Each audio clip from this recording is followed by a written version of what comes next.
अस्सलाम वालेकुम, welcome to GFX mentor. मैं आपका टीचर इमरान और आज से मैं शुरू कर रहा हूँ फोटोशॉप की थोड़ी सी एडवांस क्लासेस। इसको मैं बहुत ज़्यादा एडवांस नहीं कहूँगा, बट चूंकि बिगनर्स वाली सीरीज में मैंने बहुत आसान सी चीज़ें बताई थी, अब थोड़ी सी डिफिकल्ट चीज़ें या थोड़ी सी कॉम्प्लिकेटेड सी चीज़ें शुरू हो रही हैं। सो इसलिए मैं इसको थोड़ी सी एडवांस वाली क्लासेस कह रहा हूँ। सो आई होप आप लोगों को अब ये सीरीज भी अच्छी लगेगी। और आज का जो टॉपिक है हमारा सेलेक्ट एंड मास्क, तो आइए शुरू करते हैं।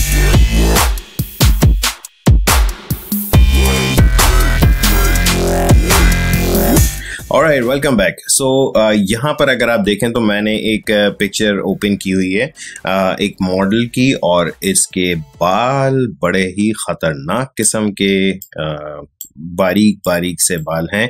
और मेरा प्लान ये है कि मैं इसे इसके बैकग्राउंड से अलग करके एक दूसरे बैकग्राउंड यानी इस वाली इमेज पर लगाना चाहूंगा। Right, so first of all पहले तो मैं ये बता दूं कि सेलेक्ट एंड मास्क कहाँ आता है। आप कोई सा भी सिलेक्शन टूल ले लें, चाहे आप ये मार्की सिलेक्शन ले लें या आप अपना लासो टूल ले लें, सही है, या अपना क्विक सिलेक्शन ले लें।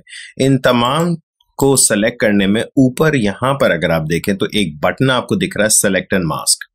आपको जरूरत नहीं है कि पहले से आप सेलेक्ट करें। हाँ, एक और चीज बता दूं कि Photoshop CS6 and Photoshop CC 2014 तक के ये रिफाइन एज के नाम से ऑप्शन था, और आई डोंट नो 2015 से ये सेलेक्ट एंड मास्क में कन्वर्ट हुआ या 2017 से, बट यस अब इसका नाम सेलेक्ट एंड मास्क है। ये वही है जो रिफाइन एज था। नाउ रिफाइन एज में तमाम तर वही चीजें थी जो इसमें हैं, लेकिन इसमें एक दो चीजें एक्स्ट्रा इन्होंने ऐड कर दी हैं, जो कि मैं आप लोग को समझाता हूं भी कि क्या करना है। सो सबसे पहले ये होता था कि हम पहले ऑब्जेक्ट को सेलेक्ट कर लेते थे। लेट्स से मैं अगर यहाँ पे सिलेक्शन कर लूं और मैंने यहाँ से सिंपल सी एक सिलेक्शन ले ली क्विक सिलेक्शन से। नाउ अगर आप ये भी कर लें कि सेलेक्ट किए बगैर आप चले जाएं सेलेक्ट एंड मास्क में, सी मैंने सिलेक्शन हटा दी है, Ctrl+D, एंड मैं जैसे ही सेलेक्ट एंड मास्क में जाता हूं तो आपके पास एक पूरा नया पैनल आ जाता है, और बाय डिफॉल्ट हो सकता है कि आपको इस तरह से ट्रांसपेरेंट दिख रहा हो। ठीक है, नाउ ये क्यों ट्रांसपेरेंट दिख रहा है? क्योंकि इसके अंदर अगर आप देखें तो यहाँ पे ट्रांसपेरेंसी का ऑप्शन है, आप इसको कम कर लें तो आपकी इमेज नजर आना शुरू हो जाएगी। नाउ मैं आपको सजेस्ट ये करूंगा, मैं इससे बाहर आ जाता हूं, मैं आपको सजेस्ट ये करूंगा कि आप जिस इमेज को जिस बैकग्राउंड पर रखना चाह रहे हैं आप पहले लेयर वाइज एडजस्टमेंट कर लें। सो फॉर एग्जांपल मैं इसको यहाँ से Ctrl+C कर रहा हूं और मैं अपने दूसरे इमेज में जाकर के यहाँ पे पेस्ट कर रहा हूं। ठीक है, now let's just be this like, देखें यहाँ नीचे आपके पास लेयर है, ऊपर आपके पास ये वाली लेयर है जिसमें से हमें मॉडल को एक्सट्रैक्ट करना है, मतलब इसका बैकग्राउंड हटाना है ताकि ये इस बैकग्राउंड पर नजर आए। सही है, अब मैं जा रहा हूं अपने सिलेक्शन टूल पे, सेलेक्ट एंड मास्क पे क्लिक कर रहा हूं, और जैसे ही आप आएंगे तो आपको अपना वही वाला पुराना जो नीचे वाली लेयर है वो दिख रही होगी। सो अब अगर मैं इसकी यहां से ट्रांसपेरेंसी कम कर देता हूं, बिल्कुल 0, ठीक है, जैसे ही मैं ट्रांसपेरेंसी कम करता हूं तो आपको ये आपकी मॉडल दिखना शुरू हो जाती है। सबसे पहले यहां पर आके देखें, यहाँ पर आपके पास व्यू एक आ रहा है। अगर आप इस व्यू में देखें तो आपके पास अनियन स्किन है, मार्चिंग एंड्स है, ओवरले है, on black, on white and blah blah blah, कुछ ऑप्शंस हैं यहाँ पर। Let's go for overlay. जैसे हम ओवरले में आते हैं आपको यहाँ पर पूरे आपके इमेज पर एक रेड कलर दिख रहा होगा।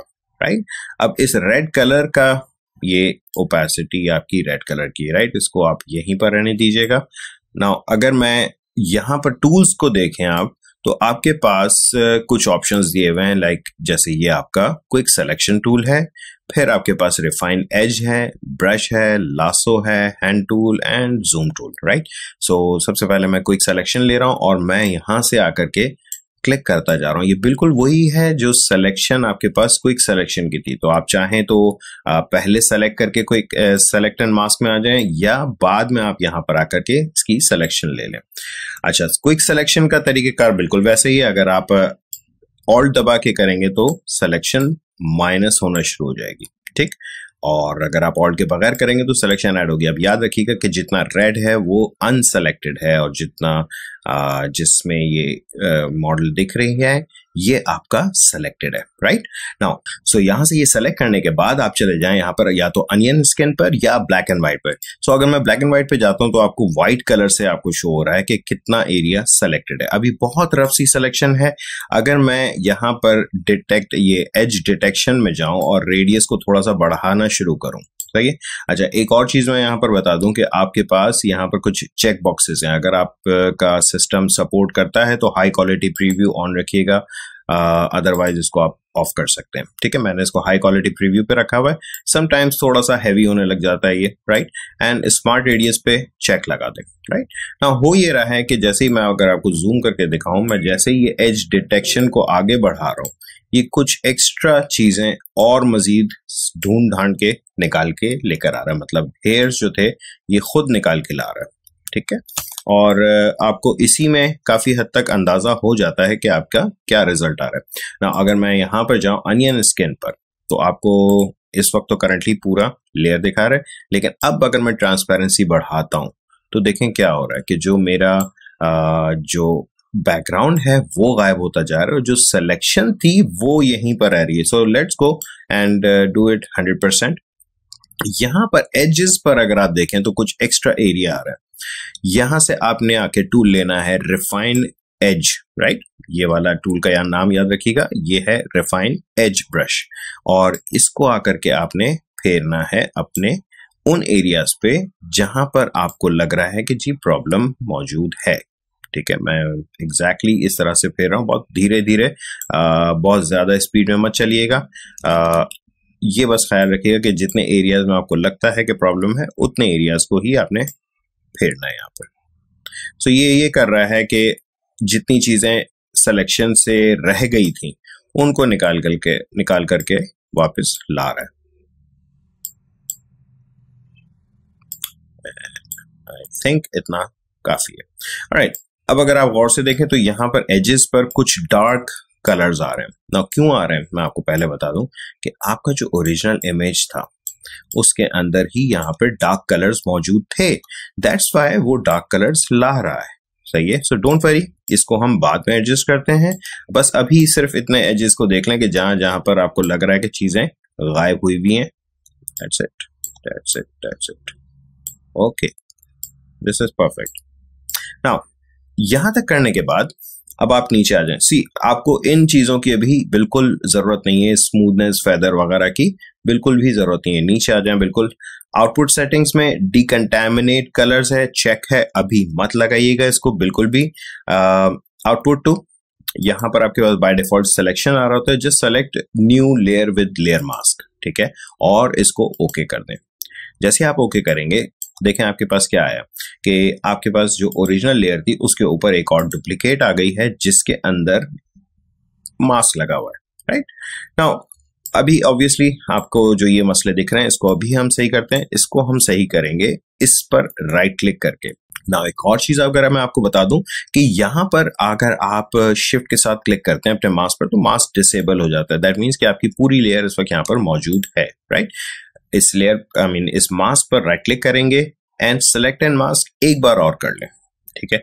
इस बार मैं कर रहा हूं डीकंटामिनेट कलर्स। डीकंटामिनेट कंटामिनेशन होती है, जैसे मिलावट वगैरह होती है, और मिलावट को हटाने को कहते हैं डीकंटामिनेशन, सही है। सो इस वक्त जो बैकग्राउंड का कलर इसके अंदर आया हुआ है उसको हम डीकंटामिनेट कर रहे हैं। जैसे ही मैं इस पर चेक लगाता हूं, देखें क्या हुआ, आपका बेहतरीन सा रिजल्ट आ चुका है बहुत हद तक। इस जगह पर अब भी कुछ मसला है जिसको हम फिर से तीसरे स्टेप में एडजस्ट करेंगे। इसको मैं ओके कर रहा हूं यहाँ पे एंड सी, आपके पास एक और लेयर आ जाएगी विद लेयर मास्क। अब मजे की चीज मैं आपको दिखाऊं, देखें जो पिछली वाली लेयर थी ये वो थी जो हम first time select and mask करके लाए थे। ओरिजिनल आपकी लेयर ऐसी है। डीकंटामिनेट कलर्स मैंने आप लोगों को पहले क्यों मना किया था, वो इसलिए, जरा देखें मैं इस वाले मास्क को अगर डिसेबल करता हूं तो देखें इसने फोटोशॉप ने क्या किया कि खुद से कुछ कलर्स ऐड कर दिए।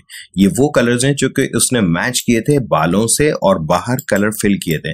लेकिन बहरहाल आपको ऐसा रिजल्ट नहीं मिलने वाला है। अगर आप मास्क ऑन करें तो आपके पास बेहतरीन सा रिजल्ट आ रहा है। अब इस जगह के जो बालों में थोड़ा सा डार्क कलर आ रहा है, आप चाहें तो ब्रश लेकर सॉफ्ट ब्रश लीजिएगा, राइट। एंड मैं फ्लो कम कर रहा हूं अपने ब्रश का राइट। एंड मैं यहाँ से बालों का ही कलर पिक कर रहा हूँ। अच्छा, ब्रश टूल लेना है।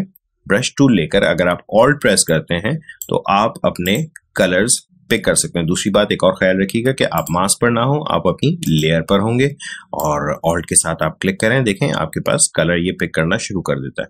सो आई बिलीव ये थोड़ा सा जो येलोइश टाइप का कलर आ रहा है, मैं ये ले रहा हूँ और मैं यहाँ पर पेंट करना शुरू कर रहा हूँ। मैं लेयर पर डायरेक्टली पेंट कर रहा हूँ, याद रखिएगा, ठीक है। इससे फायदा ये हो रहा है कि जो बालों में जो दूसरा कलर आ रहा था वो हट चुका है। और अब अगर मैं आपको अपनी layer disable layer mask disable करके दिखाऊं तो कुछ मैंने ये किया हुआ है। डोंट वरी, आपका रिजल्ट परफेक्ट है। नाउ एक चीज अजीब सी इस वक्त ये हुई है कि जो मैंने बैकग्राउंड लिया वो इसके साथ बिल्कुल मैच नहीं कर रहा है। वो इसलिए कि यहाँ पर सनलाइट है और इसके बालों में यहाँ पर लाइट है। लेट्स डू वन थिंग कि इस बैकग्राउंड को डबल क्लिक करें ताकि ये लेयर 0 में कन्वर्ट हो जाए। कंट्रोल T से ट्रांसफॉर्म होगा, राइट क्लिक करेंगे एंड फ्लिप हॉरिजॉन्टल, राइट। और इस मॉडल को एंटर प्रेस करें। यहाँ पर इस मॉडल को पकड़ के मैं थोड़ा सा इस तरफ ला रहा हूं। That's it. यहाँ से नीचे से देख रहे हैं ये ब्लैक आ रहा है, मैं इसको भी समझ लें थोड़ा सा यहाँ रख देता हूँ। So that's it. I believe आप लोगों को ये बहुत अच्छे से समझ आया होगा। अच्छा, यहाँ पर अब भी कुछ मसला है एंड आई थिंक एक बार फिर हम सेलेक्ट एंड मास्क में जाकर के कोशिश करते हैं कि इसको हटाया जाए। मैं फिर से अपना ब्रश रिफाइन एज वाला ले रहा हूँ और यहाँ पर थोड़ा थोड़ा सा ब्रश फेर रहा हूँ। आई गेस डन, ठीक है। New layer with layer mask, तीसरी एक और लेयर आ गई आपके पास एंड अब परफेक्टली आपका काम हो चुका है। सो आई होप आप लोगों को ये छोटा सा टास्क जो कि बहुत सारे लोगों को बहुत मुश्किल लगता है आसान लगा होगा, पसंद आया होगा, समझ में भी आया होगा। अगर आप लोगों को पसंद आई ये वीडियो तो प्लीज लाइक करें और अगर सब्सक्राइब नहीं किया तो प्लीज सब्सक्राइब करें। Thank you.